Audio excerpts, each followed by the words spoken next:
जय श्री कृष्णा। किसी को दर्द देकर कभी खुशी नहीं मिलती। किसी को दर्द देकर कभी खुशी नहीं मिलती। किसी का दिल दुखाने से किसी की दुआएं नहीं मिलती। अरे मत करो यार अहंकार अपने अच्छे वक्त का, क्योंकि रंक से राजा और राजा से रंक बनने में देर नहीं लगती है। जय सिया राम। आज एक छोटी सी कहानी लेकर मैं आपके सामने उपस्थित हुआ हूँ। पसंद आए तो लाइक और शेयर ज़रूर करें। किसी गांव में एक बहुत ही गरीब किसान रहता था। उसके पास थोड़ी सी ज़मीन थी जिससे उसका गुजर बसर हो जाता था। जब किसान के बेटे बड़े हुए तो उसे उसकी शादी की चिंता सताने लगी। उसने थोड़ी बहुत जमा पूंजी की थी तो उस गांव के सेठ के पास जाकर कर्जा लेने चला जाता है। बोलता है, सेठ जी राम राम, मेरे दोनों बेटों की शादी है, थोड़े से आप मेरी मदद कर देते तो मैं आपकी फसल वो धीरे धीरे जो भी मेरे को इनकम होगी उससे आपका पैसा मैं चुका दूंगा। सेठ कहता है, ठीक है, तेरे खेत के ऊपर मैं तुझे 1,00,000 रुपये दे सकता हूँ, लेकिन 50,000 अभी दूंगा और 50,000 तेरी फसल को मैं लूँगा, उसके बाद तुझे 50,000 दूंगा। तुझे मंजूर हो तो यहाँ साइन कर दे। तो किसान तो मजबूर था बेचारा। उसने साइन कर दी और 50,000 रुपये लेकर चला जाता है और अपने दोनों बेटों की शादी कर देता है। बहुएं आती है, लेकिन कुछ ही दिन बाद सेठ दीनानाथ की तबीयत खराब हो जाती है और वो बीमार हो जाता है और उसका स्वर्गवास हो जाता है।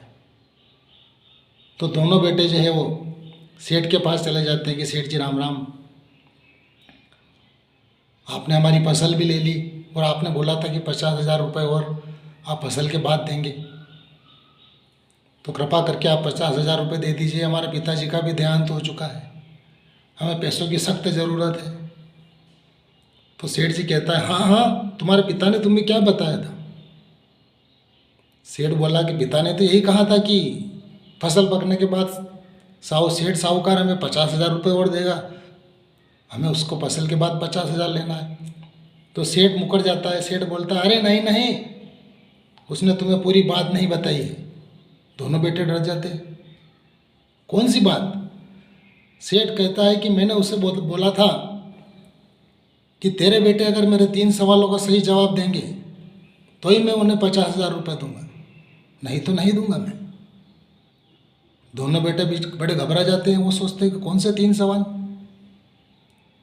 तो वे हाथ जोड़ के कहते हैं, सेठ जी 3 सवाल कौन से हैं? ये तो हमें पिताजी ने बताया नहीं। तो सेठ जी कहते हैं, मेरे अगर 3 सवालों का तुम सही जवाब दे सकते हो तो तुम 50,000 लेकर जाओ।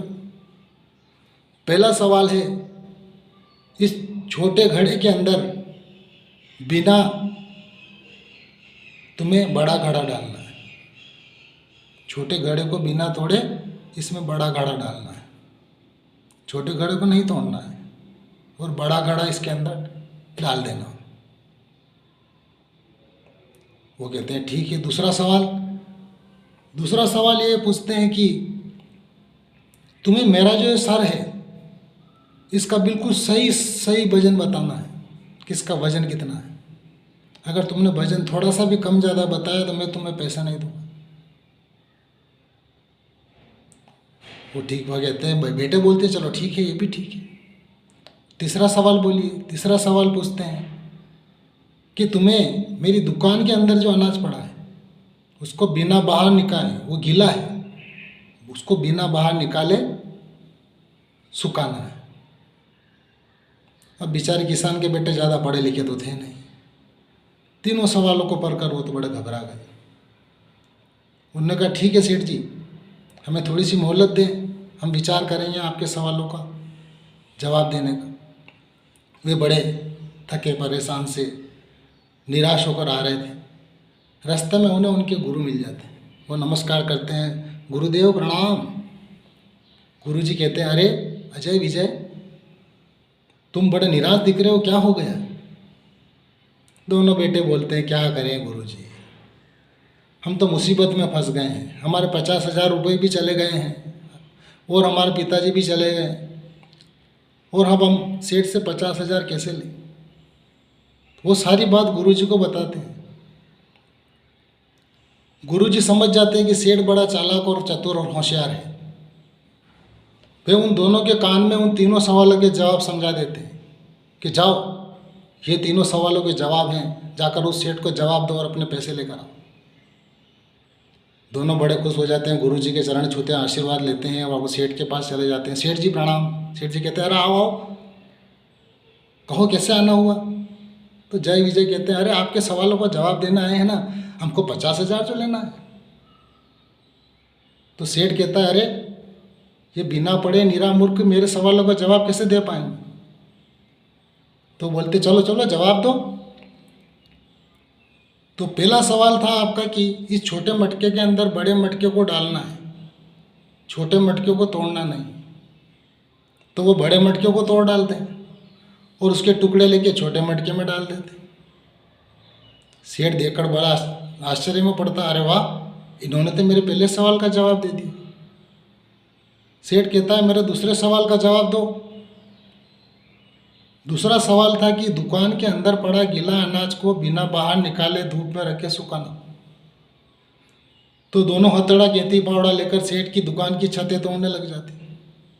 अरे क्या कर रहे हो, अरे क्या कर रहे हो। सेठ घबरा जाता है। अरे सेठ जी, अनाज को सुखाने के लिए उसको धूप और हवा तो चाहिए ना, आपका अनाज सूखेगा कैसे। दुकान की छत को तोड़ डालते हैं, अंदर धूप और हवा आने लग जाती है, अनाज सूखने लग जाता है। सेठ बड़ा घबरा जाता है, अरे ये तो उल्टा दांव पड़ गया। फिर वो सोचता है, ठीक है, मेरे तीसरे सवाल का जवाब तो ये दे ही नहीं सकते। जब सारी छत टूट जाती है, अनाज के ऊपर धूप हवा आने लग जाती है, अनाज सूखने लग जाता है। उसके बाद दोनों तलवार लेके सेठ की ओर दौड़ते हैं। सेठ कहता, अरे ये क्या कर रहे हो। दोनों बोलते, अरे आपने बोला था कि आपके जो सिर है इसका बराबर वजन बताना, एग्जैक्ट वजन, कम ज़्यादा नहीं होना चाहिए, कम ज़्यादा हो गया तो पैसे नहीं मिलेंगे। इसलिए हम आपका सिर काट कर इसका वजन करके देखना चाहते हैं। सेठ घबरा जाता है और उनके पाँव में पड़ जाता है, अरे भाई, आपके 50 की जगह तुम 60,000 ले जाओ, मुझे माफ़ कर दो, मुझसे गलती हो गई, मैं आज के बाद ऐसी गलती कभी नहीं करूँगा। तो ये 50 की जगह आप 60,000 ले जाओ। जय श्री कृष्णा। तो दोस्तों, हमेशा हमें अपनी बुद्धि और अकल से हर परेशानी का हल सोचना चाहिए। जय श्री कृष्ण।